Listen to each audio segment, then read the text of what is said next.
ल गाइज हामी आज यसो मुनि जङ्गलतिर हिँडिरहेको थिएँ। यहाँ च्याउ हेर्न सक्नुहुन्छ मा यति च्याउ भएर फेरि म खोजिरहेको छु होइन। यसो जङ्गलतिर होइन फेरि मैले यहाँ भेट्टाइरहेको छु कि यहाँ हेर्नु न तपाईँ म्याक्सम च्याउ कस्तो दामी दामी च्याउ यार। ल गाइज यस्तो दामी दामी च्याउ भेटिरहेछ यी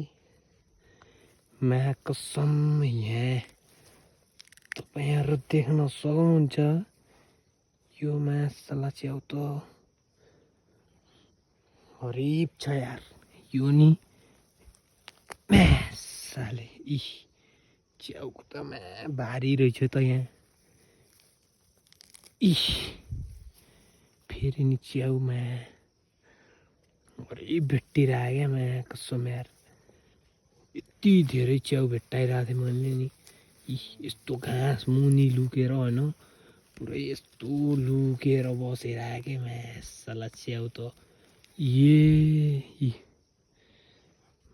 अर्ग्यानिक च्याउ यति भइसक्यो त मेरो पुरै च्याउ भइरहेछ क्या यस्तो खोज्नु हिँडेको होइन च्याउमा हरिब भेटिरहेको क्या च्याउ पनि ठ्याक्कै भनौँ यस्तो झ्याङमा होइन लुकी बसिरहेको च्याउ। म्याक्सम च्याउको त पुरै खानी रहेछ यहाँ त होइन। फेरि खोज्नु जानु पऱ्यो कि कता हो होइन। लगभग 1 केजी जति त च्याउ भइसक्यो। फेरि खोज्नु जानु पऱ्यो क्या कति भेटाइदो रहेछ होइन। गाइज यार म त पुरै बङ भइरह भने सक भइरह यस्तो च्याउ भेटिने रहेछ हिजो आज। म यहाँभन्दा पहिला पनि भेटाएको थिएँ तर भेटाउन त खासै धेरै भेट्टाएको थिएन। यस्तो घाँसमा होइन टक्क लाएर घाँसमा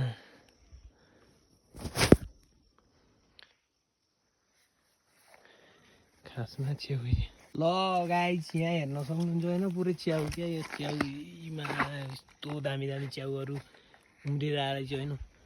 यत्रो यहाँ भइसक्यो होइन पोल्टाभरि लगभग 1 केजी जति छ यहाँ नि छ होइन टक्क लाएर तपाईँ हेर्न सक्नुहुन्छ। यहाँ यत्रो च्याउ छ फेरि यहाँ छ यत्रो च्याउ आज चाहिँ च्याउको त पुरै खानी रहेछ कि पुरै खानी रहेछ होइन।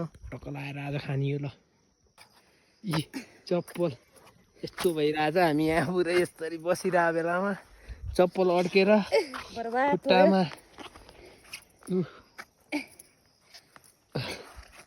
गाह्रै छ भाइ तेरी यार। पक्क गाउँ आउने चिरिने है चिरिया लाउँछ क्या गाइज यार। यहाँ च्याउ बोक्दा यहाँ चप्पल यस्तो हालत भइदियो गाइज होइन। हामीले अहिले च्याउलाई धोइ पखालिसकेर अब हामी एक बाटा च्याउ भइरहेछ ठ्याक्क होइन यति च्याउ छ एक बाटा भइदिएर क्या टक्क लाएर होइन। हामीले धोएर अब सफा गरेर यसलाई चिकरेर पकाएर बनाएर खाने हो।